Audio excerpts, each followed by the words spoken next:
దీవెనలతో వెళ్ళినట్లుగా కృప చూపమని ప్రార్థన. వాక్యము ప్రకటిస్తున్నటువంటి నన్ను మీ సిలువ చెంతను మరుగుపరిచి మీ వాక్యానుసారమైనటువంటి ప్రసంగాన్ని చేయుటకు దయచేయండి. మా ఆలోచన, మా తలంపులు కాదు, మీ ఉద్దేశములు ఈ వాక్యము ద్వారా నెరవేర్చబడినట్లుగా కృప చూపుమని చేరువచ్చిన మమ్మల్ని అందరి మీ చిత్తము సమర్పించుకుంటూ క్రీస్తు యేసు పరిశుద్ధ నామమును బట్టి ప్రార్థిస్తున్న మా తండ్రి, ఆమేన్. క్రీస్తు నందు ప్రియమైన గుడ్ షెపర్డ్ సంఘం బుధవారపేట విశ్వాసులారా, యేసు క్రీస్తు ప్రభు శ్రేష్టమైన ఘనమైన నామమున మీ అందరికీ శుభములు మరియు వందనాలు చెల్లిస్తూ ఉన్నాం. ఉదయకాల సమయము ఆదివార దినము ఈ పునరుద్ధాన దినమున మీ అందరితో కలిసి వాక్యాన్ని పంచుకోవటానికి, వాక్యాన్ని ప్రకటించటానికి దేవుడు నాకు అనుగ్రహించినటువంటి శ్రేష్టమైనటువంటి ఆధిక్యత మరియు భాగ్యము, అవకాశాన్ని బట్టి దేవునికి వందనాలు చెల్లిస్తూ, అలాగే ప్రియులు జెరోమన గారు మరియు మధురమణి మేడం గారికి, అలాగే వారి కుటుంబ సభ్యులకు మమ్మల్ని ప్రేమతో ఆహ్వానించారు. వాస్తవంగా ఈరోజు హైదరాబాద్లో ఉండవలసినటువంటి పరిస్థితి, కానీ దేవుని యొక్క చిత్తం మీతో ఉండటానికి దేవుడు నిర్ణయించి ఉన్నాడు. ఆ నిర్ణయమును బట్టి మీ మధ్యలో ఉండడం జరుగుతున్నది. ఆహ్వానించి అన్ని విషయాలలో మాకు సహకరిస్తున్నటువంటి జెరోమన గారిని బట్టి మరియు మధురమణి మేడం గారిని బట్టి నేను వందనాలు చెల్లిస్తూ, దేవుని వాక్యాన్ని వినటానికి మనం సిద్ధపడదాం. అలాగే మిమ్మల్ని అందరినీ చూడడం చాలా రోజుల తదనంతరం మర్చిపోయాను, లాస్ట్ టైం ఎప్పుడు వచ్చానో, కానీ ఫ్రీక్వెంట్గానే వస్తూ ఉన్నా. మిమ్మల్ని అందరూ చూడడము, మీతో కలిసి వాక్యాన్ని పంచుకోవడం చాలా సంతోషకరం. కాబట్టి మరలా ఒకసారి దేవుని వాక్యాన్ని మనము వినటానికి మనము ప్రయత్నం చేద్దాం, మనము సిద్ధపడదాం. ఈ దినము దేవుని వాక్యము కొరకు చదువుకున్నటువంటి వాక్య భాగము మనమందరం చదవగా విన్నాం. మత్తయి సువార్త 28వ అధ్యాయము 1 నుండి 10 వచనాలలో ఉన్నటువంటి వాక్య భాగము మనము చదవగా విన్నాం. ఈ వాక్య భాగము మనం చూస్తూ ఉంటే యేసు ప్రభుల వారు సమాధి జయించి పునరుద్ధానుడై తిరిగి లేచినటువంటి సందేశాన్ని చెప్పేటువంటి వాక్య భాగం. 2 మాటలు చెప్పాలంటే ఈ వాక్య భాగం యేసు ప్రభు మరణాన్ని జయించి లేచాడు అని చెప్పేటువంటి వాక్యము ఈ వాక్య భాగం. 4 సువార్తికులు రాస్తారు, అది ఈ వాక్యం యొక్క గొప్పతనం. 4 సువార్తికులు ఉన్నారు. మత్తయి సువార్తికుడు, మార్కు సువార్తికుడు, లూకా సువార్తికుడు, యోహాను సువార్తికుడు. వీళ్ళలో కొంచెం తేడా ఉన్నది. తేడా అంటే ఒకరు రాసిన విషయాలు ఇంకొకరు కొన్నిసార్లు వ్రాయరు. దేవుడు మరల వాళ్ళని అలో చేయడేమో, వాళ్ళని ప్రేరేపించడేమో. ఉదాహరణకు మత్తయి సువార్తికుడు యేసు ప్రభు యొక్క జననాన్ని గురించి వ్రాస్తాడు. వాళ్ళు మార్కు సువార్త కనపడదు మనకు, యోహాను సువార్త కనబడదు. అలాగే మార్కు సువార్తికుడు యేసు ప్రభు యొక్క పరిచర్యను డైరెక్ట్గా ప్రారంభిస్తాడు. మిగతా వారు జననమును గురించి వ్రాస్తాడు. అలాగే యోహాను సువార్త 2వ అధ్యాయంలో కానాలో యేసు ప్రభుల వారు దేన్నిగా మార్చాడు? నీళ్లను ద్రాక్షరసాన్ని నీళ్ళగా మార్చలేదు కదా. అది మనం చేసే పని. అది మనం చేస్తాం. గట్టిగా ఉన్నదాన్ని పలత చేస్తాం, బాగున్నదాన్ని చెడగొడతాం. మాకు 2 కుక్స్ ఉంటారు. వార్డన్గా పనిచేస్తున్న ఏసీటీసీలో 2 కుక్స్ ఉంటారు. అలా 2 బాగానే ఉంటారు. కొన్నిసార్లు బాగుండరు. బాగుండనప్పుడు ఏం చేస్తారంటే కర్రీ చేసిన ఆయన కర్రీ చెడగొట్టాలని ఇంకొక కుక్కు ఉప్పు ఎక్కువ వేసిపోతాడు. పాపం ఆయనేమో బాగా తినాలి పిల్లలని మంచిగా ప్రిపేర్ చేసిపోతే ఆయన తెలియకుండా ఈయన ఉప్పు వేసి వెళ్ళిపోతాడు. కర్రీ ఏమైపోతుంది? ఉప్పు అయిపోతుంది. అంటే మనం ఏం చేస్తామంటే బాగున్న వాటిని ఏం చేస్తాం? చెడగొడతాం. కానీ దేవుడు ఏం చేస్తాడంటే బాగులేని వాటిని బాగు చేస్తాడు. ఏం చేస్తాడు? బాగులేని వాటిని బాగు చేస్తాడు. బాగులేని వారిని బాగు చేస్తాడు అనడానికి బెస్ట్ ఎగ్జాంపుల్ ఏంటంటే మనమందరం. ఎవరము? మనమందరం. బాగులేని మన జీవితాలను బాగు చేశాడు. ఆ వాక్య భాగాన్ని యోహాను సువార్తికుడు మాత్రమే వ్రాస్తాడు. అయితే కొంతమంది సువార్తికులు కొన్ని వ్రాస్తారు, కొన్ని వ్రాయరు. యేసు ప్రభు యొక్క పునరుద్ధాన సందేశాన్ని చెప్పేటువంటి వాక్య భాగాలు 4 వ్రాస్తారు. అది పునరుద్ధానం యొక్క గొప్పతనం. ఒకవేళ మీరు చూడాలి అని అనుకుంటే చదువుకున్నటువంటి వాక్య భాగము ఒక భాగము మార్కు సువార్త 16వ అధ్యాయము 1 నుండి 8 వచనాలు, అలాగే లూకా సువార్త 24వ అధ్యాయము 1 నుండి 12 వచనాలు, చివరిగా యోహాను సువార్త 20వ అధ్యాయము 1 నుండి 10 వచనాలు. ఎన్ని చెప్పాను నేను? 4 వాక్య భాగాలు చెప్పాను. 4 సువార్తికుల గురించి చెప్పాను. 4 సువార్తికులు యేసు క్రీస్తు ప్రభువు లేచాడు, ఆయన సమాధిలో లేడు, సమాధిని జయించి తిరిగి లేచాడు, మీరు వెళ్ళండి లోకానికి ప్రకటించండి అని 4 సువార్తికులు చెప్పారు. అది ఈరోజు మనము వినబోతున్నటువంటి వాక్య భాగం. చాలా సంతోషం. దేవుడు మనకు ఈ లెంటెన్ డేస్ ఎప్పుడు స్టార్ట్ చేసుకున్నాం? మనం లెంటెన్ డేస్ ఫిబ్రవరి 18 స్టార్ట్ చేసుకున్నాం. ఏం స్టార్ట్ చేసుకున్నాం? 18వ తేదీ. సుమారుగా 40 రోజులు ప్రతిరోజు దేవుని మందిరంలో కదా, దేవుని మందిరంలో రావడము, ప్రార్థన చేసుకోవడము, ప్రార్థనలు చేసుకోవడము, పాటలు పాడడం, దేవుని వాక్యం వినడం. మీకు ఎంత ఇబ్బందికరంగా 40 రోజులు ఉంటే మాకు తెలియదు, కానీ సేవకులైనటువంటి మాకు కొంచెం ఇది చాలా కష్టమైనటువంటి పని. రోజు వాక్యాన్ని ప్రిపేర్ కావాలి, రోజు వాక్యం చెప్పాలి, రోజు సంఘానికి రావాలి. ఇది చాలా కొంచెం కష్టమైనటువంటి పని. కానీ దేవుని దయ వల్ల 40 రోజులు, అలాగే గుడ్ ఫ్రైడే 7 బోర్డ్స్, అలాగే ఈస్టర్ సందేశాన్ని కూడా మనం విన్నాం. ప్రభువు శ్రమ పొందిన జీవితము, శిలువ అనుభవము, మరియు పునరుద్ధానము, సమాధి, పునరుద్ధానం, ఈ అనుభవాలన్నిటిని మనం చూసాం. అయితే ప్రశ్న ఏంటంటే, వినాలి, ప్రశ్న ఏంటంటే 2000 సంవత్సరముల క్రితము ఈరోజు చనిపోయి లేచాడా యేసు ప్రభు? ఈరోజు చనిపోయాడా? ఈరోజు చనిపోయాడా? లేదు. ఒకవేళ ఈరోజు చనిపోయాడు అని మనం భావిస్తే దాన్ని కొంచెం సరి చేసుకోవాలి. 2000 సంవత్సరం క్రితం, ఇది ప్రశ్న మీ మనసులో పెడుతూ ఉన్నాను. 2000 సంవత్సరం క్రితము శ్రమ పొంది సమాధి చేయబడి తిరిగి లేచి పునరుద్ధానుడైన క్రీస్తు ఈరోజు నీకేంటి లాభం? లాభం కావాలి కదా? లాభం కావాలో వద్దా? లాభం ఉంటేనే మనం చేస్తాం. ఈ దేవుణ్ణి ఈరోజు ఆరాధిస్తున్నాం. ఏమిటి? 2000 సంవత్సరాల క్రితం ఆయన శ్రమ పొందాడు, సమాధి చేయబడ్డాడు, తర్వాత పునరుద్ధానుడై తిరిగి లేచి పరలోకానికి వెళ్ళిపోయాడు.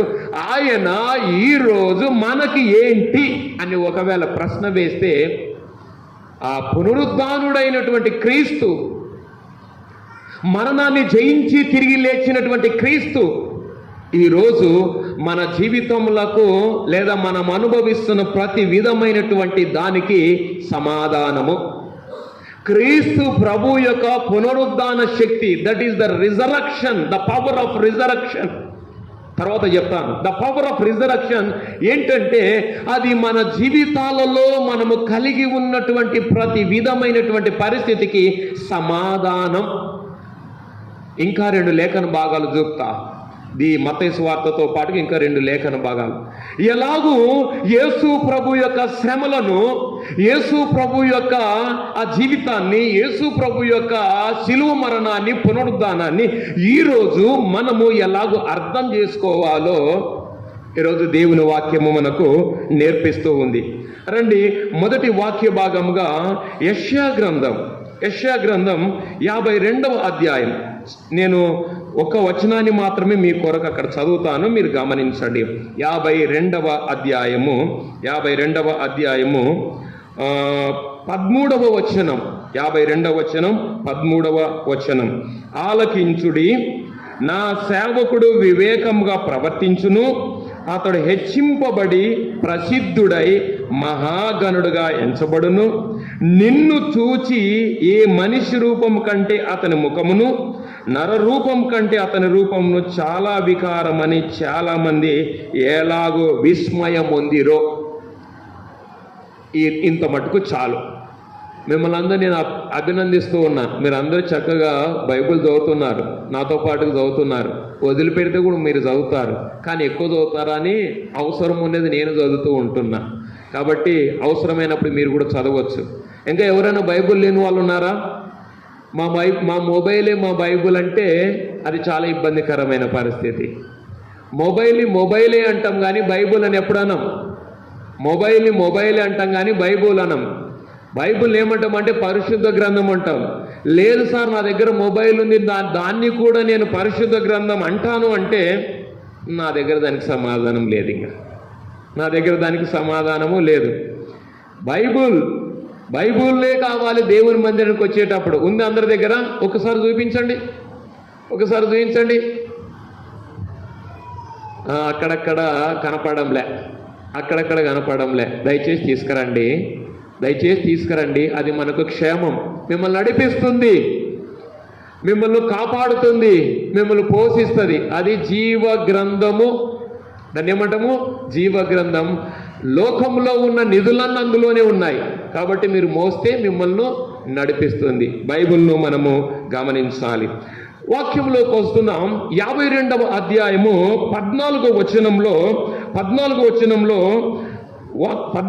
నిన్ను చూచి ఏ మనిషి రూపం కంటే అతని ముఖమును, నర రూపం కంటే అతని రూపమును చాలా వికారమని చాలా మంది ఎలాగూ విస్మయ పొందిరో. యెషయా ప్రవక్త మాట్లాడుతూ ఉన్నాడు. ఈ బుక్ గురించిన 2 విషయాలు మీకు చెప్పాలి. 66 అధ్యాయాలు కదా. ఎన్ని అధ్యాయాలు? 66 అధ్యాయాలు. 66 అధ్యాయాలను 3 భాగాలుగా విభజింపాలి లేదా వాటిని చూడాలి. 1 నుండి 39 అధ్యాయాల్లో ఇశ్రాయేలీయులు యూదా వారి యొక్క దేవుని వ్యతిరేకమైనటువంటి జీవితం, దేవుని విడిచిపెట్టారు. దేవుని ప్రవక్త యెషయా ప్రవక్త నిలబడాయా, దేవుని బిడ్డలైన మీరు అలాగూ జీవించొద్దండి. దేవుడు మిమ్మల్ని పరిశుద్ధమైన జీవితం కొరకు పిలిచాడు. ప్రత్యేకించబడిన వారిగా ఉండాలని దేవుడు మిమ్మల్ని కోరుకుంటున్నాడు. మరలా మీరు ఏం చేస్తున్నారో తెలుసా? ఆ లోకస్తులతో కలిసి మీరు బ్రతుకుతున్నారు. మీరు బ్రతకొద్దండి, అలాగుండొద్దండి. దేవుని బిడ్డలుగా దేవుని కొరకు బ్రతకండి అని 1 నుండి 39 అధ్యాయాల్లో ప్రవక్త తెలియజేశాడు. ఇక 2వ భాగము 40 నుంచి 55 అధ్యాయాలు. ఈ భాగంలో శ్రమ పొందుతున్నారు, దేవుని శిక్ష అనుభవిస్తూ ఉన్నారు. బబులోను చెరలో, మరల అష్షూరు చెరలో ఇద్దరు అనుభవిస్తున్నారు. శ్రమలో ఉన్నటువంటి యూదా ఇశ్రాయేలు వారు అనుకుంటున్నారు దేవుడు మమ్మల్ని విడిచిపెట్టాడు. చాలాసార్లు ఇదే మన ప్రాబ్లం. ఏంటి మన ప్రాబ్లం? మన ప్రాబ్లాన్ని మనం అర్థం చేసుకోం. మనం ఏం తప్పు చేసామో మనం గమనించం.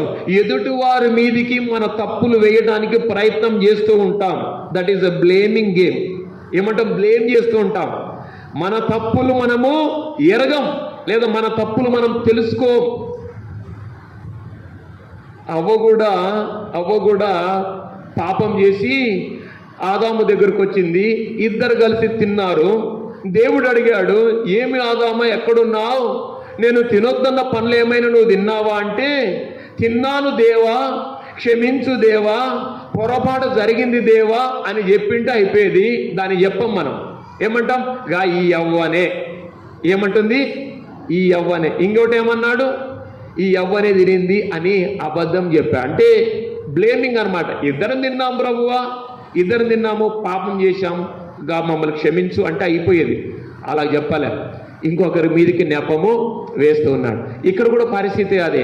పాపం చేయొద్దండి అయ్యా అంటే చేశారు. చేసిన దానికి శిక్ష అనుభవిస్తున్నప్పుడు ఈ 40 నుంచి 55 అధ్యాయాల్లో వారు అనుకుంటున్నారు దేవుడు మమ్మల్ని విడిచిపెట్టాడు అంటున్నాడు. అక్కడ దేవుడు మాట్లాడుతున్నాడు, ఓ యూదా ఇశ్రాయేలు ప్రజలారా, నేను మిమ్మల్ని విడిచిపెట్టలేదు. నా సేవకుని మీ ఎదుకు పంపుతున్నా. నా సేవకుని మీ యొద్దకు పంపుతున్నా. ఆ 40 నుంచి 55 అధ్యాయాల భాగంలోనే యేసు ప్రభుని గురించినటువంటి ప్రవచనాలు చాలా ఉంటాయి. శ్రమ సేవకుని గురించి, మిమ్మల్ని నేను విడిచిపెట్టలేదు, మీ కొరకు నేను నా కుమారుణ్ణి, నా సేవకుని, నా శ్రమ సేవకుని మీ యొద్దకు పంపబోతున్నాను, మీరు ధైర్యంగా ఉండండి. ఇక లాస్ట్ భాగము 56 నుంచి 66 భాగాలలో వారి విడుదల గురించి మాట్లాడతాడు. సో వారి విడుదలంటే, మీరు ఇక్కడే ఉండరయ్యా, ఈ చెరలో ఉండరు, ఈ యూదా చెర, ఈ బబులోను చెరలో ఉండరు, అశ్షూరు చెరలో ఉండరు, మరలా మీరు మీ స్వస్థలానికి యెరూషలేముకు మీరు వెళతారు, ధైర్యంగా ఉండండి అని చెప్పి వారిని వెనక్కు పంపేటువంటి ప్రయత్నం. క్లుప్తంగా 3 భాగాలు. మనము చదువుకున్నటువంటి వాక్య భాగము 2వ భాగంలోకి వస్తుంది. 2వ భాగము అంటే వారిని ఆదరించేటువంటి మాటలు. ఎవరిని ఆదరించే మాటలు? ఇశ్రాయేలుని, యూదా వారిని ఆదరించేటువంటి మాటలు. శ్రమలో ఉన్నటువంటి వారిని దేవుడు ఆదరించేటువంటి మాటలు ఇక్కడ మనం చూస్తూ ఉన్నాం. ఇది ప్రవచనం. ఏంటిది? ప్రవచనం. ప్రవచనం. ప్రవక్త యెషయా ప్రవక్తకు దేవుడు చెప్తున్నాడు, ఓ యెషయా ప్రవక్త, నా ప్రజలతో నీవు మాట్లాడు, నా ప్రజలు శ్రమ పొందుతూ ఉన్నారు, వారిని నేను విడిచిపెట్టాను అని అనుకుంటూ ఉన్నారు, నువ్వు వారితో మాట్లాడు. ఏం మాట్లాడతావో తెలుసా? వారిని విడిపించటానికి 14వ వచనంలో, వారిని విడిపించటానికి నా కుమారుణ్ణి భూమి మీదకి పంపుతున్నా, నా కుమారుడు ఏమవుతాడో తెలుసా? చాలా శ్రమ పొందుతాడు అని ప్రవచనము మాట్లాడుతూ ఉన్నాడు. ఇప్పుడు ప్రవచనాన్ని గురించి మనం నేర్చుకోవాలి. ప్రవచనము తెలుగులో ప్రాఫసీ అంటే ఇంగ్లీష్లో అంటారు. ఏమంటారు ఇంగ్లీష్లో? ప్రాఫసీ. ఇంగ్లీష్ రాజ్ సార్ మాకు అంటారా? ఇంగ్లీష్ రాజ్ సార్ మాకు తెలుగు వచ్చు అంటారా? మీకు ఇంగ్లీష్ కూడా వచ్చా రాదా మీకు ఇంగ్లీష్? అమ్మ, రాదన్నోళ్ళు నాకు ఒకసారి రాదని చెప్పేటటువంటి వాళ్ళు ఒకసారి మీ చేయి చూపించండి. రాదా మీకు ఇంగ్లీషు? రాదా? ప్లేట్ అంటారా, తెల అంటారా? ప్లేట్ అంటారా, తెల అంటారా? కుర్చీ అంటారా, చైర్ అంటారా? బైబుల్ అంటారా, ఇది పరిశుద్ధ గ్రంథం అంటారా? బైబుల్ అంటారు కదా, బైబుల్ అంటే పరిశుద్ధ గ్రంథం అంటారా? బైబుల్ అనే పదం ఏంటో తెలుసా? ఇంగ్లీష్ పదం. ప్లేట్ అనే పదం ఏంటో తెలుసా? ఇంగ్లీష్ పదం. పెన్ అంటారా, కలం అంటారా? పెన్ అంటే ఏ పదమో తెలుసా? చైన్ అంటారా, మెడలు వేసుకునేది అది ఏమంటాము? గోల్స్ అంటారా? చైన్ అంటారా? బ్యాంగిల్స్ అంటారా, గాజులు అంటారా? ఎస్, మీకు చాలా ఇంగ్లీష్ వచ్చు. అయితే ఎవరి ఇంగ్లీష్ వాళ్ళకే గొప్ప. నా ఇంగ్లీష్ నాకే గొప్ప, మీ ఇంగ్లీష్ మీకే గొప్ప. అమెరికాలో ఉన్న ఆయన ఇంగ్లీష్ ఆయనకి గొప్ప, బ్రిటన్లో ఉన్న ఇంగ్లీష్ ఆయన ఇంగ్లీష్ ఆయనకు గొప్ప. ఎవరి ఇంగ్లీష్ వాళ్ళకు గొప్ప. భాష అంటే ఇంగ్లీష్ భాష అయినా, అది తెలుగు భాష అయినా, హిందీ భాష అయినా, హీబ్రూ అయినా, కన్నడ అయినా, ఏదైనా భాష అంటే ఏంటంటే మన ఆలోచన ఇతరులకు అర్థమయ్యేటట్టు చెప్పడమే భాష. అంతేనా? మీరు అర్థమయ్యేటట్టు చెప్పితే అది భాష. That is the communication. So మీరు ఏమనుకుంటున్నారు అది చెప్పగలిగితే అది భాష. మీ అందరికి ఇంగ్లీష్ వస్తుంది. ప్రాఫసీ హీబ్రూలో ఏమంటారో తెలుసా? నివాహు అనేటువంటి మాట. నివాహు అనేటువంటి మాట అంటే అర్థం ఏంటంటే, ప్రాఫసీ, ప్రవచనము అనేటువంటిది ఇక నాట్ హ్యూమన్ ఐడియా, మానవ సంబంధమైనటువంటి ఆలోచన కాదు. నాట్ హ్యూమన్ ఒపీనియన్, మానవ సంబంధమైనటువంటి అభిప్రాయము కూడా కాదు. మానవ సంబంధమైన ఆలోచన కాదు, మానవ సంబంధమైనటువంటి అభిప్రాయం కూడా కాదు. మరి ఏంటి ప్రవచనము అంటే? Divine revolution. ఏంటి? డివైన్ రెవల్యూషన్, దైవ ప్రత్యక్షత. దైవ ప్రత్యక్షత అంటే దేవుడు భూమి మీద ఏమి చెయ్యబోతూ ఉన్నాడో, చేసిన పనులు కాదు. ఏంటి?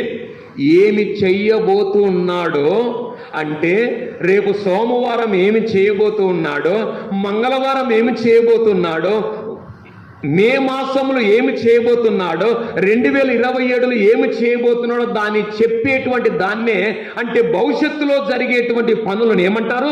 ప్రవచనం. ప్రవచనం. అని మనం గమనించాలి. ప్రవచనం అనేటువంటిది చాలా శ్రేష్టమైనటువంటిది.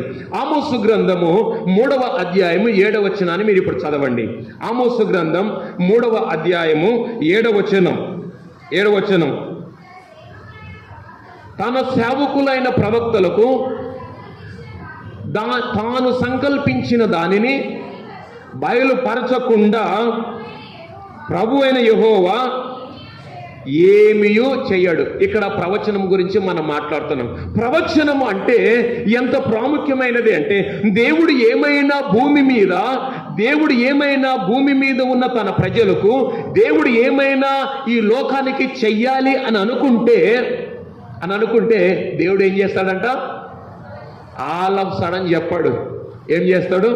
ఆల్ ఆఫ్ సడన్ చెప్పాడు. నాన్న చెప్తాడు ఇంట్లో డ్యూటీకి వెళ్ళేటప్పుడు లేదా పనికి వెళ్ళేటప్పుడు డాడీ అంటాం, లేదా నాన్న అంటాం, లేదా తండ్రి అంటాం. డ్యూటీకి వెళ్ళేటప్పుడు చెప్తాడు, నాన్న నేను డ్యూటీకి వెళుతున్నా లేదా పనికి వెళుతున్నా, సాయంకాలం వచ్చే లోపల ఆ బ్యాంకుకి వెళ్ళి ఆ పని చేసిరా అంటాడు. లేదా ఆ బయటికి వెళ్ళి ఆ పని చేసిరా, లేకపోతే ఆ బస్ స్టాండ్కి వెళ్ళి మీ బంధువులు వస్తారు లేదా మన బంధువులు వస్తారు తీసుకురారా అంటాడు. చెప్పి వెళ్ళిపోతాడు. చెప్పి వెళ్ళిపోయిన తదనంతరము కొడుకు ఆ పని చేస్తాడు. చెప్పకుండా తండ్రి వెళ్ళి, అరే నేను నీకు ఆ పని చెప్పకుండా నువ్వెందుకు చేయలేదు అంటే, అప్పుడు కొడుకు ఏమంటాడు? నాయన నువ్వు నాకు చెప్పలే, నీవు బ్యాంకుకు వెళ్ళాలి అనేటువంటి ఆలోచన నువ్వు పనికి వెళ్ళేటప్పుడు చెప్పి ఉంటే నేను వచ్చే లోపల చేసేవాడిని. అంటే అర్థం ఏంటంటే, మానవులమైన మనము చెయ్యాలి అనుకున్న పనులు ముందుగా తెలియచేస్తాము, అవి పనులు జరిగించబడతాయి. దేవుడు తప్పకుండా ముందుగా చెప్పి పనులు జరిగిస్తాడు. ఆ మాటలు ఇక్కడ మనం చూస్తూ ఉన్నాం. సో ప్రవక్తకు దేవుడు చెప్తున్నాడు. ఏమంటున్నాడు అంటే, దేవుడు ఏమైనా చెయ్యాలి అని అనుకుంటే, దేవుడు భూమి మీద దేవుని ప్రజలకు ఏమైనా చేయాలనుకుంటే అది ముందుగా చెప్పి చేస్తాడు. చెప్పకుండా ఆయన ఏమీ కూడా చెయ్యడు. అది ప్రవచనం గురించినటువంటి మాటను మనము అర్థం చేసుకోవాలి. అలాగే యెహోషువ గ్రంథం 21వ అధ్యాయము 44వ వచనం. యెహోషువ గ్రంథం 21వ అధ్యాయము 44వ వచనం. ఓకే. అన్ని దిక్కులలో వారికి విశ్రాంతి కలుగజేశాను. చివరి మాట చెప్తున్నాను. యెహోవా సెలవిచ్చిన మాటలలో ఏదియు తప్పిపోయి ఉండలేదో అంతయు తెలియలేదు మీరు బైబిల్ చివరి మాట చూడండి. యెహోవా చెప్పినదంతయు ఏదియు తప్పి ఉండలేదు, అంతయు నెరవేరు. మనం అర్థం చేసుకోవాల్సిన విషయం ఏంటంటే, దేవుడు ప్రవచనము తెలియజేస్తే, దేవుడు మాట్లాడితే అది 100కి 200% అది జరుగుతుంది. దేవునికి స్తోత్రం. అందరం గడి చెబుదామా? దేవునికి స్తోత్రం. గడి చెప్పండి, దేవునికి స్తోత్రం. ఏంటి సార్ ఇదేమన్నా పెంతకోస్తు చర్చా అంటారా? బ్యాప్టిస్ట్ చర్చే. అదేం పెంతకోస్తలు వాళ్ళ బైబిల్లో లేదు, మన బైబిల్లో కూడా ఉంది ఆ పదం. దేవుడు ఏదైనా చెబితే అది తప్పకుండా జరుగును. ఇందులో నుంచి ఏమైనా కథ మొత్తం ఏమైనా చేయగలవు, కథ మొత్తం మారుస్తాడా ఆయన? మారుస్తాడా లేదమ్మా? డౌట్ ఉన్నట్టుంది మీకు. మారుస్తాడా? చెప్పండి, మార్చడా ఆయన? అయితే మనమే మార్చుకోవడానికి చాలాసార్లు ఇష్టపడం. దేవుడు మన కథలు మార్చే దేవుడు. కానీ ఉండలే దేవ, ఇదే కథే ఉండలే మాకు, ఈ కథనే మాకు బాగుంటుంది అని చాలాసార్లు చెబుతూ ఉంటాం. కథ మార్చే దేవుడు తాను చెప్పిన వాటిని 100కి 200% జరిగించేటువంటి దేవుడు అని ప్రవచనం మనకు గుర్తు చేస్తుంది. ఇప్పుడు ప్రవచనము ఏమంటుంది అంటే, యెషయా ప్రవక్తకు దేవుడు తెలియజేస్తున్నాడు, ఓ యెషయా ప్రవక్త, నా ప్రజలైనటువంటి వారు యూద వారు బబులోను చెరలో చాలా శ్రమ పడుతూ ఉన్నారు. వారిని విడిపించడానికి నా కుమారుణ్ణి నేను పంపుతున్నా. నా కుమారుడు పంపిన కుమారుడు ఏమైతాడో తెలుసా?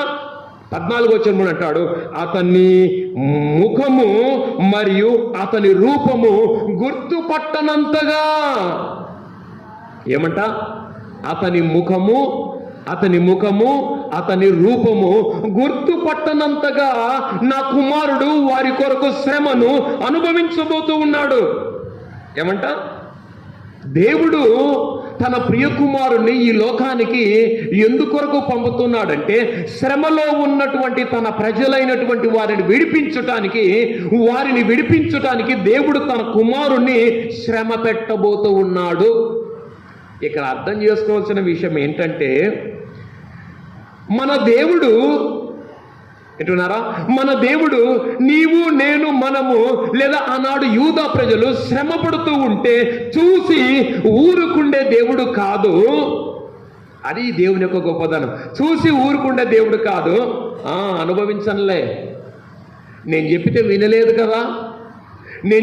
వినలేదు కదా, నా మాట అనుసరించలేదు కదా, నా మాటను విడిచిపెట్టాడు కదా, నా మాటను తృణీకరించి తన ఇష్టానుసారంగా జీవించాడు కదా, జీవించని శ్రమపడని అని అనుకునే దేవుడు మన దేవుడు కాదు.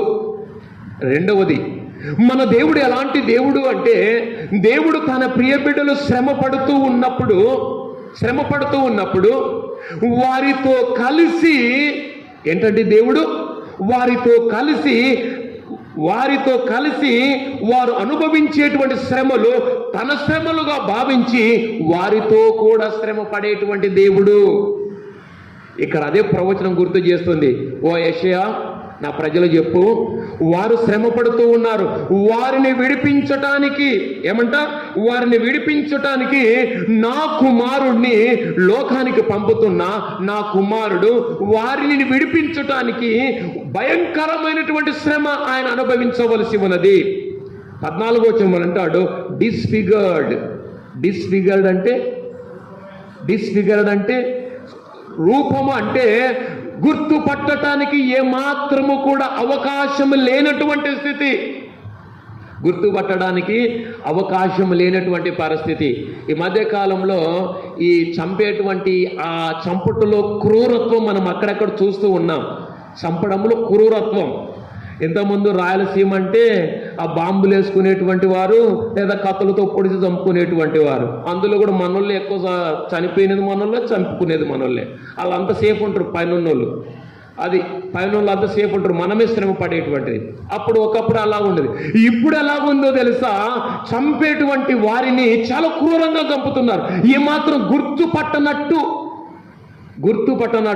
అంటే, కొన్నిసార్లు వీటిని గురించి వింటుంటే చదువుతుంటే చాలా భయం వేస్తుంది. బాడీనంట పీసెస్ గుర్తుపట్టడానికి వీల్లేదు.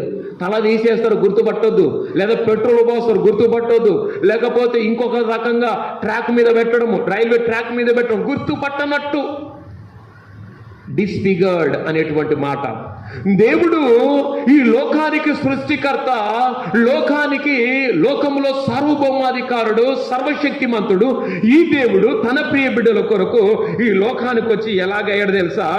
ఆయన డిస్ఫిగర్డ్ ఆయన యొక్క ముఖము, ఆయన యొక్క ఆకారము సంపూర్ణంగా చింద్రము చేయబడి ఉంది, సంపూర్ణంగా నలుగుగొట్టబడి ఉంది. యేసు ప్రభు వారి గురించినటువంటి ప్రవచనము యేసు ప్రభు వారి జీవితంలో క్రీస్తు శకము 33వ సంవత్సరంలో సంపూర్ణంగా నెరవేరింది. ప్రాఫెసీ ఏమైంది? నెరవేరింది. ఆయన చెబుతాడు, దాన్ని ఆయన చేస్తాడు.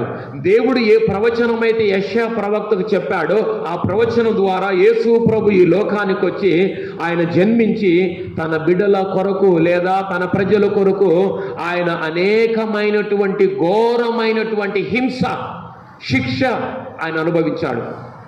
యేసు ప్రభువును కొరడాలతో కొట్టారు. దేంతో కొట్టారు? కొరడాలతో. ఒక బెత్తంతో కొడితే ఇవాళ రేపు టీచర్ బెత్తంతో స్టూడెంట్ కొట్టాను అనుకో, ఏం జరుగుతుంది? కంప్లైంట్.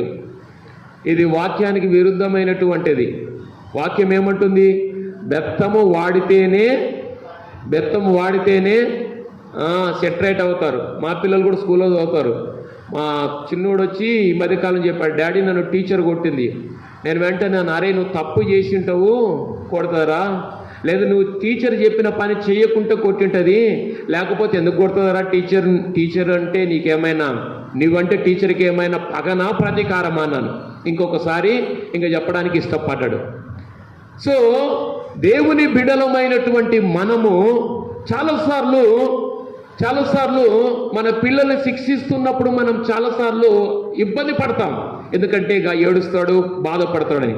కానీ యేసు ప్రభుల వారు ఈ శిలువ మరణపు సందేశంలో లేదా సందర్భంలో ఆయన కొరడాలతో కొట్టబడితే ఆయన ఎలాగూ చేయబడ్డాడు తెలుసా? ఆ కొరడాలు ఎలాగూ చేయబడ్డాయో తెలుసా? ఆ లెదర్ కొరడాలు, లెదర్ ఇక్కడ మారమ్మ గుడి ఉంటుంది కదా, మారమ్మ గుడి, మా ఊర్లో కూడా మారమ్మ గుడి ఉంటుండే. మారమ్మ గుడిలో 2 పెద్ద కొరడాలు ఉంటుండే, తాళ్ళతో చేసినటువంటివి. మేము స్కూల్లో ఏబిఎం స్కూల్లో మా ఊర్లో చదివితే ఆ ఏబిఎం స్కూల్ ముందే ఉంటుంది. వాటిని తీసుకొని వాటిని కొట్టేటువంటి వాళ్ళం. ఆ గోడలకి వాటికి చాలా పొడుగ్గా ఉంటాయన్నమాట. అంత పెద్ద కొరడాలు రోమన్స్ అంటే రోమ ప్రభుత్వంలో ఆ కొరడాలు లెదర్తో చేసేటువంటి వారు. దీంతో ఆ లెదర్తో చేసినటువంటి ఆ కొరడాలకు మేకులు మరియు ఎండిన ఎముకలు వాటికి కుచ్చి వాటిని యేసు ప్రభు మీద ఉపయోగించారు. ఇంకెలా ఉంటుందో చెప్పండి. మొదటికే లెదర్తో చేసినటువంటి కొరడ, దానికి మరలా ఏమేమి పెట్టారో ఎండిపోయిన ఎముకలు మరియు కొన్ని శీలలు లేదా మేకులు కొడితే దాన్ని యేసు ప్రభు మీద దాన్ని కొట్టినప్పుడల్లా ఆ ఎముకలు, ఆ యొక్క ఎండినటువంటి ఆ ఎముకలు మరియు మేకులు ఆయన శరీరాన్ని అలాగూ లాక్కొచ్చేయంట. ఎంత ఘోరమైనటువంటి ఆ శిక్షను మీరు గమనించాలి. అంటే ఎందుకు ఈ మాట చెప్తున్నాను అంటే అది ప్రవచనం. ఏంటది? అది ప్రవచనం. యేసు ప్రభుల వారు మన కొరకు లేదా దేవుని బిడ్డల కొరకు ఆయన ఏం చేయబడ్డాడు అంటే ఆయన ముఖము మరియు ఆయన రూపము సంపూర్ణంగా వికారము చెయ్యబడింది. ఇప్పుడు మనం అర్థం చేసుకోవాలి. శిలువ మరణము పొంది పునరుద్ధానుడైనటువంటి యేసు ప్రభుల వారి యొక్క శ్రమ ఆనాటి యూదుల కొరకే కాదు, ఈరోజు దేవుని వాక్యం వింటున్నటువంటి మనందరి కొరకు. యేసు ప్రభు ముఖము మరియు ఆకారం వికారము చేయబడుతుంది అంటే ఆ రోజు యూదుల కొరకే కాదు, ఈ రోజు మన కొరకు అని కూడా మనము గమనించాలి. ప్రియ దేవుని సంగమా, చాలాసార్లు దేవుని బిడ్డలమైన మనము దేవుని విడిచిపెట్టి జీవించాము. ఏమయ్యామో? దేవుని విడిచిపెట్టి జీవించాము. దేవుని విడిచిపెట్టి జీవించినటువంటి మన జీవితాలను లేదా దేవుని కలిగి ఉండి శ్రమ అనుభవించేటువంటి మన జీవితాలను దేవుడు విడిచిపెట్టాడు. ఏంటంట ఆయన? దేవుడు విడిచిపెట్టాడు. నీవు దేవుణ్ణి వద్దనుకున్నా లేదా దేవుని బట్టి నీవు శ్రమ అనుభవిస్తున్నా దేవునికి నీవు కావాలి. ఏంటంట? దేవునికి మనము కావాలి. నీవు దేవునికి కావాలి. నీ కొరకే, నిన్ను తన బిడ్డగా చేసుకొనుట కొరకే ఆ దేవుడు ఏం చేశాడో తెలుసా? నీవు పక్షాన నీవు అనుభవించేటువంటి ఆ శిలువ మరణాన్ని ఆయన అనుభవించి దేవుడు నిన్ను దేవుని దగ్గరికి నిన్ను చేర్చాడు. అది దేవుని యొక్క ప్రేమ. ఈ ఉదయకాల సమయము ఈ ప్రవచనము గురించి నేను గుర్తు చేస్తున్నా. ప్రవచనము సజీవమైనది, ప్రవచనము నెరవేరేటువంటిది, ప్రవచనాన్ని దేవుడిస్తాడు. అయితే ఈరోజు ఈ ప్రవచనం ఏంటంటే దేవునికి దూరస్తులైనటువంటి మనలను, దేవుని పక్షాన శ్రమ అనుభవించేటువంటి మనలను దేవుడు విడిచిపెట్టాడు. ఈరోజు నువ్వు ఏ రకమైన శ్రమ అనుభవిస్తున్నావో, లేదా దేవునికి ఎంత దూరం అయిపోయావో, దేవుని విడిచిపెట్టి ఎన్ని రోజులు అయిపోయిందో, ప్రభు బలలో పాలు పంపులు పొందక ఎన్ని రోజులు అయిపోయినదో, దేవుని నామంలో ప్రార్థన చేయక ఎన్ని రోజులు అయిపోయినదో, దేవుని వాక్యం చదవక ఎన్ని రోజులు అయిపోయినదో, అయినప్పటికీ ఈ మధ్యాహ్న సమయం దేవుడు గుర్తు చేస్తున్నాడు, నిన్ను దేవుడు విడిచిపెట్టాడు. నిన్ను విడిచిపెట్టే దేవుడు కాదు. నీవు అనుభవిస్తున్నటువంటి ప్రతి విధమైన శ్రమలో నేను ఉన్నాను నీతో పాటు, నేను నీతో పాటు నీ శ్రమను అనుభవిస్తున్నాను అని నీ ప్రక్కలో నిలవబడి నీకు ధైర్యాన్ని ఇవ్వగలిగినటువంటి దేవుడు. పునరుద్ధానుడైనటువంటి దేవుడు నీకేమి ఇస్తున్నాడో తెలుసా? నీ శ్రమలలో ఆయన ఉంటాను అని గుర్తు చేస్తూ ఉన్నాడు. ఏమంట? నీ శ్రమలలో నేను ఉంటాను అని గుర్తు చేస్తున్నాడు. ఎంత శ్రేష్టమైనటువంటి ఆశీర్వాదకరమైనటువంటి మాట! ఎంత శ్రేష్టమైనటువంటి ఆశీర్వాదకరమైన మాట! మన సంతోషంలో అనేకులు ఉంటారు, అంతేనా? మన సంతోషంలో అనేకులు ఉంటారు. శ్రమల్లో కొద్ది మంది మాత్రమే ఉంటారు. వారు కూడా కొన్నిసార్లు ఉంటారు, కొన్నిసార్లు ఉండరు. కానీ ఈ దేవుడు మన జీవితాలలో శాశ్వతంగా, ఈ దేవుడు మన జీవితాలలో శాశ్వతంగా ఉండగలిగిన దేవుడు, మన శ్రమలలో మనతో పాటు ఉండగలిగినటువంటి దేవుడు. అందును బట్టి దేవునికి మనము వందనాలు చెల్లించాలి. మొదటి మాటను మనం చూశాం, పునరుద్ధానుడైనటువంటి దేవుడు మనతోనే, మన శ్రమలలో, మన కష్టాల్లో మనతో ఉండే దేవుడు అని మనకు ప్రాఫెసీ లేదా ప్రవచనం. రెండో మాటను గుర్తు చేసుకుందాం. పేతురు రాసినటువంటి మొదటి పత్రిక, పేతురు రాసినటువంటి మొదటి పత్రిక 1వ అధ్యాయము, పేతురు రాసినటువంటి మొదటి పత్రిక 1వ అధ్యాయము 3 నుంచి 12 వచనాల్లో చదవవలసిన అవసరం లేదు. 3 నుండి 12 వచనాల్లో మనం గమనిస్తే ఇక్కడ దేవుని యొక్క ప్రామిస్, మొదటిదేమో దేవుని యొక్క ప్రవచనాన్ని మనం చూసాం, గాడ్స్ ప్రాఫెసీ అంటాం. మీరు ఈజీగా గుర్తుపెట్టుకోవడానికి మాట గుర్తు చేస్తున్నా. రెండవది గుర్తు చేస్తూ ఉన్న గాడ్స్ యొక్క ప్రామిస్, దేవుని యొక్క వాగ్దానాలు. ఎందుకు వాగ్దానాలు అనేటువంటి మాట గుర్తు చేస్తే మనం ఈ వాక్య భాగంలో గమనించవచ్చు. ఈ వాక్య భాగము పేతురు భక్తుడు రాసేటప్పుడు ఆ సంఘాలలో ఉన్నటువంటి విశ్వాసులు ఎవరయ్యా అంటే 2వ వచనంలో ఉంటుంది. 1వ అధ్యాయం 2వ వచనంలో పొంతు, గలతియా, కపదోకియా, ఆసియా, బితునియా అను దేశములు యందు చెదరిన వారిలో చేరిన యాత్రికులకు శుభమని చెప్పి వ్రాయున్నది. ఈ దేశాల్లో ఉన్నటువంటి క్రైస్తవులకు రాస్తున్నాడు పేతురు భక్తుడు. ఎందుకు రాస్తున్నాడో తెలుసా? దాని సందర్భాన్ని గుర్తు చేస్తా. నీరో అనేటువంటి ఒక చక్రవర్తి రోమా ప్రభుత్వం ఈ ప్రాంతాలను పరిపాలిస్తున్నాడు. ఎవరైనా నీరో చక్రవర్తి. చక్రవర్తులు 2 రకాలుగా ఉంటారు, వింటున్నారా? చక్రవర్తులు 2 రకాలుగా ఉంటారు. పరిపాలకులు 2 రకాలుగా ఇప్పుడు ఉన్నట్టు మంచి పరిపాలకులు ఉన్నారు, చెడిపోయిన పరిపాలకులు కూడా ఉన్నారు. దోచుకునేటువంటి నాయకులు ఉన్నారు, సహాయం చేయగలిగిన నాయకులు కూడా ఉన్నారు. అంతేనా? మనిషిలో 2 ఉంటాయి, మంచోళ్ళు ఉంటారు, చెడ్డోళ్ళు ఉంటారు. ఈయన నీరో అనేటువంటి వ్యక్తి ఎలాంటి వాడో తెలుసా? రోమా నగరము తగలబడుతుంది. ఏమంట? రోమా నగరము తగలబడుతుంది. మన ఇల్లు ఒకవేళ అప్పుడప్పుడు జార్జిరావు సార్ గుర్తు చేసేటువంటి వాడు. ఇక్కడ నేను వచ్చి పరిచర్య చేసేటప్పుడు, యోనాథన్ పాస్టర్ గారు, నేను ఇక్కడ మా నాన్న పరిచర్య చేసేటప్పుడు, నేను పరిచర్య చేసేటప్పుడు ఇవన్నీ కూడా పూరి గుడిసెలండి. ఏమంట? పూరి గుడిసెలు. అందిరిలో వెళ్ళి జమ్ము కోసుకొని, అంతే కదమ్మా, అందిరిలో వెళ్ళి జమ్ము కోసుకొని కొట్టాలుగా కప్పుకొని కొట్టాల మీద వేసుకొని ఉండేటువంటి చిన్న చిన్న జీవితాలు. కొట్టమంటుకునేది అనుకో, ఏం చేసేటువంటి వాళ్ళు ఆడుకుంటారా? మేము మా ఊర్లో కూడా నేను చిన్నతనంలో ఉన్నప్పుడు అన్ని కొట్టాలి. ఎండాకాలం వచ్చిందంటే 1-2 కొట్టాలు తప్పకుండా గుడిసెలు కాలిపోతుంది. ఈ ఫైర్ ఇంజిన్ వచ్చే లోపల ఎక్కడుంటో వస్తుంది. ఆ ఫైర్ ఇంజిన్ వచ్చే లోపల జరగవలసిన నష్టం అంతా జరిగిపోతుంది. చివరికి ఆ వస్తువులు ఉంటే వాటి మీద, అవి కూడా అంటుకుపోయి ఉంటే వాటి మీద వచ్చి వాటర్ చల్లుతారు. అంటే జ్ఞానమున్న వ్యక్తి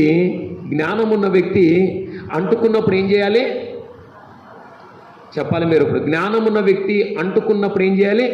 ఆర్పివేయాలి. అంతేనా? రోమన్ నగరం తగలబడుతుంది. ఈ నీరో చక్రవర్తి అనేటువంటి ఆయన తగలబడుతుంటే చూస్తూ ఉన్నాడు. ఇప్పుడు ఏమనాలి ఎన్ను? మంచోడన్నా అయిండాలి, లేదా చెడ్డోడైనా అయిండాలి. పిచ్చోడైతే కాదు. మంచోడన్నా ఉండాలి, చెడ్డోడన్నా ఉండాలి, పిచ్చోడు మాత్రం కాదు. ఈయన చెడ్డోడు. ఎందుకో తెలుసా? నగరము తగలబడుతుంటే ఆ నగరాన్ని ఆర్పి వేయకుండా, ఆ అగ్నిని అదుపు చెయ్యకుండా ఈయన రోమా తన ప్యాలెస్లో కూర్చొని వాయిలిలు వాయించుకుంటున్నాడంట. ఏం చేస్తున్నాడు ఈయన? అందుకొరకే చక్కటి సామెత, when Rome was burn Nero was fiddle అంట. అదొక చక్కటి సామెత ఉంటుంది. ఎందుకో తెలుసా? ఈయన ఒక ఉద్దేశం కలిగి ఉన్నాడు. ఏంటో తెలుసా? రోమన్ నగరం తగలబడుతుంది, తగలబడటానికి కారణము ఆ క్రైస్తవులే అని ఆ క్రైస్తవుల మీద దాని నిందను వెయ్యటానికి ఈయన ఏం చేస్తాడో తెలుసా? అలాగే కూర్చొని ఉన్నాడు. అందును బట్టి ఈయన ఏమంటారో తెలుసా? చరిత్రలో చెడ్డ రాజు నీరో అనేటువంటి ఆయన ఎవరంటే చెడ్డ రాజు. ఇప్పుడు మనం వాక్యంలోకి వెళ్దాం. ఈ క్రమంలో క్రైస్తవులైనటువంటి వారిని చాలా మంది నిందిస్తున్నారు. ఓ క్రైస్తవులారా, మీ వల్ల రోమ నగరం తగలబడిపోయింది అని నిందిస్తుంటుండగా వారిని ప్రోత్సహించటానికి, వారిని విశ్వాసములో బలపరచడానికి పేతురు భక్తుడు 1వ అధ్యాయములో 6వ వచనం అంటాడు, ఇందువలన మీరు మిక్కిలి ఆనందించుచున్నారు గాని అవసరమును బట్టి నానా విధములైన శోధనల చేత ప్రస్తుతమున కొంచెము కాలము మీకు దుఃఖము. అయ్యా, మీకు దుఃఖం కలుగుతుంది. నాకు తెలుసు, యేసు ప్రభును మీరు దేవుడిగా రక్షకుడిగా అంగీకరించినందువల్ల మీకు శ్రమలు కలుగుతున్నాయి. అనేక మంది మిమ్మల్ని హింసిస్తున్నారు, అనేక మంది మిమ్మల్ని బాధ పెడుతున్నారు. రోమ నగరం మీ వల్లే తగలబడిపోయిందని అనేక మంది మీ మీద లేనిపోని ఉద్దేశాలు కలిగి ఉన్నారు అని పేతురు భక్తుడు వాళ్ళకు ఉత్తరం రాస్తూ వారికి చెప్తున్నాడు. అయ్యా, ఈ లోకంలో నింద, ఈ లోకంలో దుఃఖం, ఈ లోకంలో బాధ, మీరేమి వాటి గురించి భయపడొద్దండి అని వారికి వ్రాస్తూ వారికి అద్భుతమైనటువంటి ప్రామిసెస్, ఆశీర్వాదాలు గుర్తు చేస్తున్నాడు. ఏమిటి ఆశీర్వాదాలు అంటే 4వ వచనంలో జీవముతో కూడిన నిరీక్షణ. ఎక్స్ప్లెయిన్ చేయను, టైం అయిపోతుంది కాబట్టి ఎక్స్ప్లెయిన్ చేయను. జీవముతో కూడిన నిరీక్షణ. 2వది 5వ వచనం చివరి భాగంలో పరలోకమందు మీ కొరకు స్వాస్థ్యం. ఏంటంట? పరలోకమందు మన కొరకు స్వాస్థ్యం. తర్వాత 7వ వచనం చివరి భాగంలో యేసుక్రీస్తు ప్రత్యక్షమైనప్పుడు మీకు మెప్పును మహిమయు ఘనతయు కలుగుటకు కారణము అగును. పేతురు భక్తుడు రాస్తున్నాడు, ఓ సంగమా, ఓ విశ్వాసులారా, ఓ దేవుని బిడ్డలారా, మీరు శ్రమ అనుభవిస్తున్నారు, మీరు బాధ అనుభవిస్తున్నారు. యేసుక్రీస్తును స్వంత రక్షకుడిగా అంగీకరించినందువల్ల మీరు శిక్ష అనుభవిస్తున్నారు. అయితే మీరు దాని గురించి దిగులు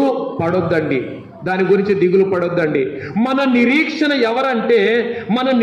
ఎవరంటే మృతులలో నుండి యేసుక్రీస్తు తిరిగి లేచుట వలన. ఎవరు కలిగి ఉన్నారు? మృతులలో నుండి తిరిగి లేచినటువంటి యేసుక్రీస్తును ఎవరు కలిగి ఉన్నారు? యేసుక్రీస్తు బిడ్డలు కలిగి ఉన్నారు. అంటే మరణాన్ని జయించి తిరిగి లేవడం అనేటువంటిది మానవునికి అసాధ్యమైనటువంటి పని. మైకేల్ జాక్సన్ గురించి ఎప్పుడైనా విన్నారా?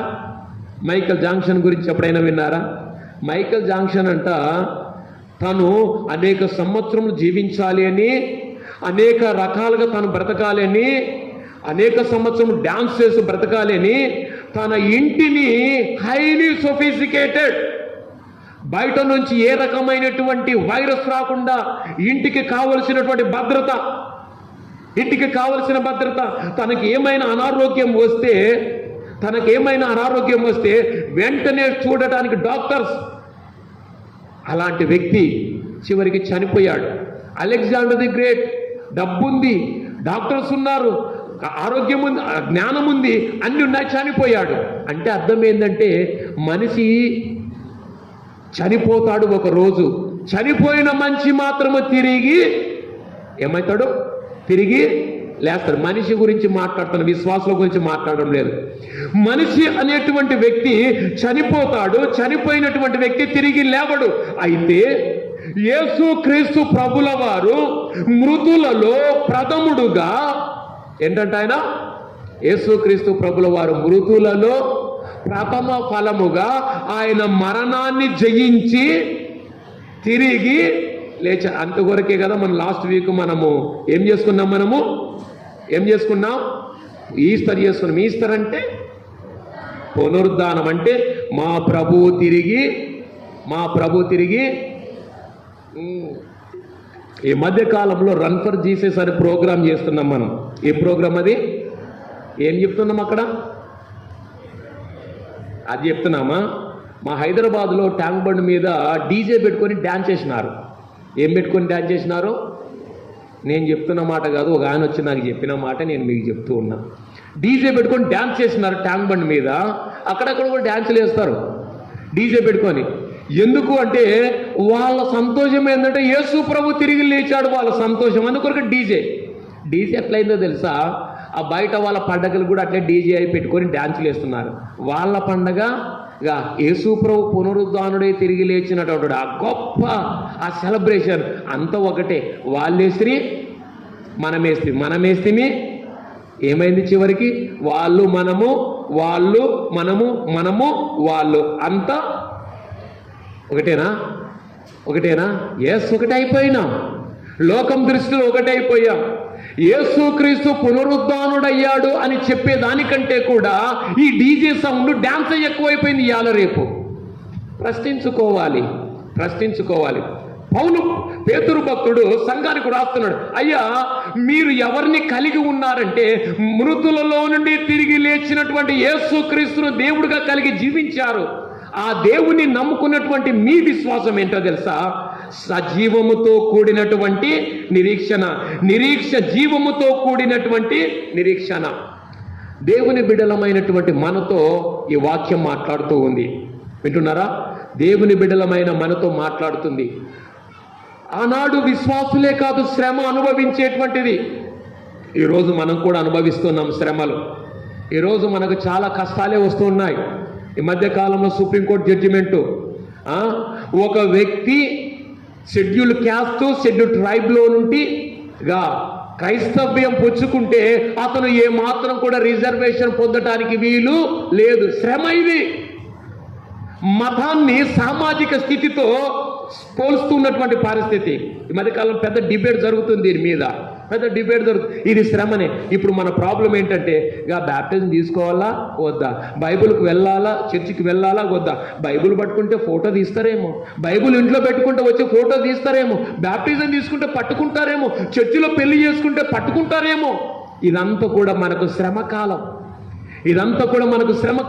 ఇలాంటి శ్రమలే కాకుండా ఇంకా అనేకమైనటువంటి శ్రమలు, సేవకులైనందువల్ల శ్రమలు, విశ్వాసులైనందువల్ల శ్రమలు, సువార్త ప్రకటించుటకు వెళ్ళినందువల్ల శ్రమలు, సువార్త ప్రకటిస్తున్నందువల్ల కరపత్రికలు పంచుతున్నందువల్ల శ్రమలు, మీటింగులకు వెళుతున్నందువల్ల శ్రమలు, ఇళ్లలో ప్రేయర్లు పెట్టుకుంటే కూడా శ్రమలు అనేటువంటివి యేసు ప్రభు కాలంలో ఉన్నాయి, పేతురు కాలంలో ఉన్నాయి, నేడు కూడా ఉన్నాయి. అయితే నేటి శ్రమలలో ఉన్నటువంటి సంఘానికి, మరి ప్రాముఖ్యం గుడ్ షెపర్డ్ సంఘానికి దేవుడు తెలియజేస్తున్నటువంటి మాట ఏంటో తెలుసా?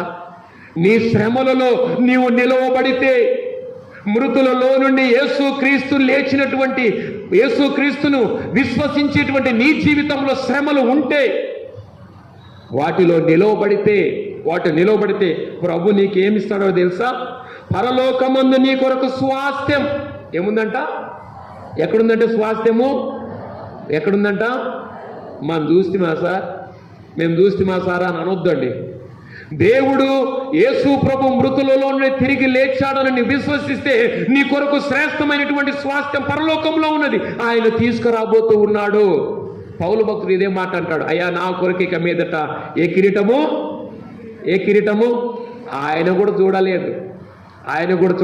యేసుక్రీస్తును విశ్వసించేటువంటి ప్రతి విశ్వాసి విశ్వసించవలసినటువంటి వాగ్దానం పరలోకమందు స్వాస్థ్యం మన కొరకు ఉంచబడింది. స్వాస్థ్యము తీసుకొచ్చే దేవుడు కాదు. ఆయన ఈ లోకానికి వచ్చినప్పుడంట, యేసుక్రీస్తు ప్రత్యక్షమైనప్పుడు దేవుని కొరకు నిలవబడిన బిడ్డలకు ఏముంటుందంట? మెప్పును.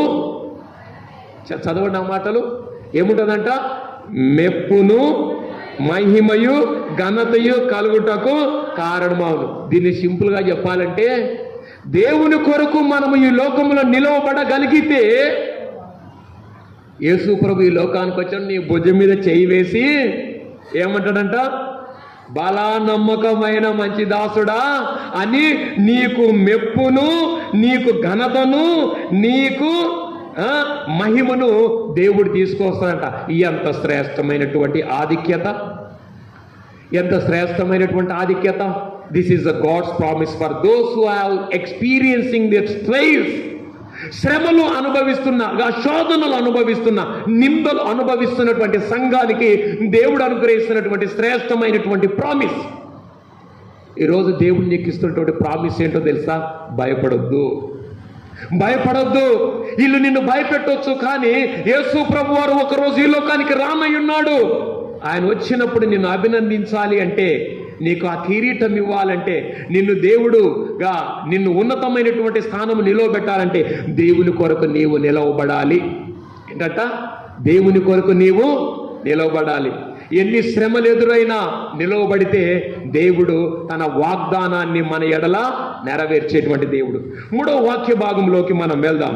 మత్తయి సువార్త చదువుకున్నటువంటి వాక్య భాగంలో 28వ అధ్యాయం 28వ అధ్యాయం 1 నుండి 10 వచనాల్లో ఉన్నటువంటి వాక్య భాగాన్ని మనము చదవగా విన్నాం. నలుగురు రాశారని మనము మొదటికే చూసుకున్నాం. ఇప్పుడు ఆ వాక్య భాగాన్ని మనము విందాం. 28వ అధ్యాయము 1 నుండి 10 వచనాల్లో మనం చూస్తే, పునరుద్ధానుడైనటువంటి యేసుక్రీస్తు. ఇక్కడ ఏమని చూస్తున్నాం? పునరుద్ధానుడైనటువంటి యేసుక్రీస్తును మనం చూస్తూ ఉన్నాం. 4 సువార్తికులు రాస్తారు, స్త్రీలందరూ కూడా తెల్లవారుజాముననే, స్త్రీలందరూ కూడా తెల్లవారుజాముననే సమాధి యొద్దకు సుగంధ ద్రవ్యములతో వారు వెళ్ళారు. వెళ్ళినటువంటి వారికి దేవదూత చెప్తుంది. ఏం చెప్తుంది? ఆయన ఇక్కడ లేడు, తాను చెప్పినట్టే ఆయన లేచి ఉన్నాడు. దీన్ని ఇంగ్లీష్లో ఇన్ఫర్మేషన్ అంటాం. ఏమంటాం? అంతేనా? ఏమంటాం దీన్ని? సమాచారం చెప్తుంది దేవదూత. అమ్మ, ఆయనను ఇక్కడ లేడు. ఇంకో వాక్య భాగంలో ఉంటుంది, సజీవుడైనటువంటి వారిని మీరు ఇంకా ఎందుకు మృతులలో వెతుకుతున్నారు? ఆయన లేడు ఇక్కడ, ఆయన చెప్పినట్టే తాను లేచి ఉన్నాడు. సమాచారం చెప్తుంది. ఇంకొక రకమైనటువంటి సమాచారం 8వ వచనం, వారు భయముతోనూ మహా ఆనందంతోనూ సమాధి యొద్దకు త్వరగా వెళ్ళి ఆయన శిష్యులకు ఆ వర్తమానము తెలుప పరిగెత్తుచుండగా. వర్తమానం అంటే న్యూస్ లేదా ఇన్ఫర్మేషన్ అనేటువంటి మాట. ఇన్ఫర్మేషన్. ఈరోజు మనము ఇన్ఫర్మేషన్ టెక్నాలజీలో ఉన్నాం. ఈరోజు ఈ జనరేషన్ ఏమంటారు? Gen Z generation, 2nd generation, 3rd generation, 4th, 5th and 6th generation, 10th generation కూడా వస్తుందేమో. టెక్నాలజీ కాదు, స్కూటర్లకు కూడా వస్తుంది ఇప్పుడు ఆ technology. 2G, 3G, 4G, 5G generation. ఈ జనరేషన్లో సమాచారానికి కొదవలేదు. అంతేనా? Anything just with in the seconds. నీకేం కావాలన్నా అమెరికా, ఇరాను, తర్వాత ఇజ్రాయెల్ యుద్ధము ఎట్లా జరుగుతుంది చూడాలంటే మ్యాటర్ ఆఫ్ సెకండ్స్లో నీ స్క్రీన్ మీద ప్రత్యక్షమవుతుంది. చాట్ జీపీటీ ఉండొచ్చు, లేదా జెమిని ఉండొచ్చు, గూగుల్ ఉండొచ్చు, ఇంకా ఏదైనా ఉండొచ్చు. ఇన్ఫర్మేషన్కి కొదవలేదు. క్రైస్తవులమైనటువంటి మన జీవితాలలో చాలాసార్లు ఇన్ఫర్మేషన్ తీసుకునేటువంటి వరకే మనం ఉన్నాము, కానీ ఆ ఇన్ఫర్మేషన్ ద్వారా ఏ విధమైనటువంటి ట్రాన్స్ఫర్మేషన్ లేకుండా జీవిస్తూ ఉన్నాం. తెలుగులో చెప్తా దీన్ని, సమాచారాన్ని స్వీకరిస్తూ ఉన్నాం. యేసు ప్రభు లేచాడు, యేసు ప్రభు లేచాడు, యేసు ప్రభు లేచాడు. అయితే యేసు ప్రభు లేచాడు అనేటువంటి సమాచారము కేవలం సమాచారంగా ఉన్నది, కానీ ట్రాన్స్ఫర్మేషన్, మార్పు అనేటువంటిది మన జీవితంలో రావడం లేదు. అయితే సమాచారాన్ని స్వీకరించినటువంటి స్త్రీలు సమాచారాన్ని వాళ్ళు పొందుకొని ఏమయ్యారో తెలుసా వాళ్ళు? ఒక్కసారి ఆ వాక్య భాగాన్ని గమనించండి. 8వ వచనం, వారు భయముతోనూ మహానందంతోనూ సమాధి యొద్ద నుండి త్వరగా వెళ్ళి ఆయన శిష్యులకు ఆ వర్తమానము చెప్పడానికి వెళ్తున్నారు. ఇన్ఫర్మేషన్ ఏం కావాలి? సమాచారము మన జీవితంలో ట్రాన్స్ఫర్మేషన్, మార్పును తీసుకురావాలి. ఆ మార్పు ఇతరులకు చూపించాలి. పునరుద్ధానుడైన యేసు యొక్క సమాచారము 2000 సంవత్సరాలుగా ప్రకటించబడుతూనే ఉన్నది. 2000 సంవత్సరములుగా ప్రకటించబడుతూనే ఉన్నది.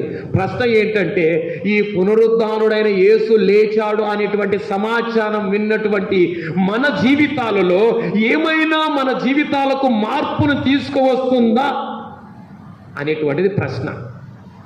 నిజంగా యేసుక్రీస్తు ప్రభు లేచాడు అని నీవు విశ్వసించగలిగితే నీ జీవితము దేవుడు మార్చివేస్తాడు. ఈరోజు ఇన్ఫర్మేషన్ కాదు మనం సమాజానికి ఇవ్వాల్సింది, ట్రాన్స్ఫర్మేషన్ మనము ఇవ్వాలి. మా దేవుడు లేచాడు, ఈ లోకానికి రక్షకుడు లేచాడు, ఆయన లేచిన దేవుడు మమ్మల్ని లేపాడు, మిమ్మల్ని కూడా లేపగలడు అని మనము చెప్పగలగాలి. సో వాక్యాన్ని ముగిస్తున్నా. నా ప్రియమైనటువంటి దేవుని సంగమా, గుడ్ షెపర్డ్ సంఘ విశ్వాసులారు, ప్రభు మనతో మాట్లాడుతున్నాడు. 2000 సంవత్సరాల క్రితము శ్రమ పొంది, శిలువ మరణము పొంది, సమాధి చేయబడి తిరిగి లేచిన దేవుడు ఈ రోజు నీకు నీ జీవితానికి ఎలాగూ ఈయన సంబంధము కలిగి ఉన్నాడు అంటే, ఈ దేవుడు నీ శ్రమలలో నీతోనే ఉన్నాడు. ఈ దేవుడు నీ యొక్క శోధనలో నీతో నిలవబడే దేవుడు. తన పునరుద్ధాన సందేశం ద్వారా నిన్ను మార్చాలి అనుకుంటున్నటువంటి దేవుడు. వింటున్నారా? 3 మాటలు గమనించండి. ఈ దేవుడు నీ శ్రమలలో నీతో ఉండే దేవుడు. ఈ దేవుడు నీ శోధనల్లో, నీ పరీక్షలలో నీకు సహాయం చేసి నీకు వాగ్దానం ఇచ్చే దేవుడు. ఈ దేవుడు లేచిన దేవుడు, నీ జీవితాన్ని మార్చే దేవుడు. తలలు ఉంచుకుందాం, కళ్ళు మూసుకుందాం, ప్రార్థన చేద్దాం. అందరూ తలలు ఉంచుకుందాం, కళ్ళు మూసుకుందాం, ప్రార్థన చేద్దాం. 2000 సంవత్సరం క్రితము చనిపోయి